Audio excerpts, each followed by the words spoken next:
Бәріңізге сәлем. Құрметті оқырман, видео басталмас бұрын каналға тіркеліп, қоңыраушаға басып, қазақ арнасының дамуына өз үлесіңізді қосыңыз. Бір намаз оқитын, діндар қызға қарапайым, бірақ дінмен ісі жоқ жігіт ғашық болыпты. Сол қызға құда түсіп, екеуі үйленіпті. Тойдан кейін жігіт келіншегіне көп көңіл бөліпті, сыйлықтар беріпті. Келіншегіне жақсы қарап, ата-анасының көңілін, жағдайын сұрауды ұмытыпты.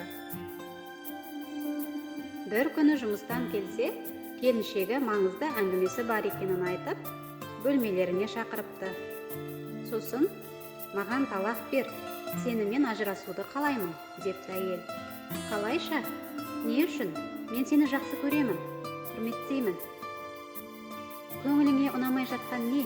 Деп қорқынышпен сұрапты жігіт.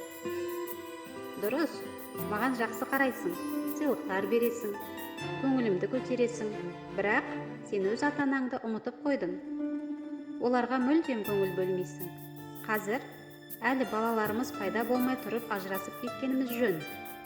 Ертең ұлымыз сенен үлгі алып өссе, үйленгеннен соң бізге мүлдем көңіл бөлмей қойса, менің жүрегім ауырмайды ма? Деп сұрады келіншегі. Жігіт өзінің бар қатесін түсініп, ата-анасынан кешірім сұрапты.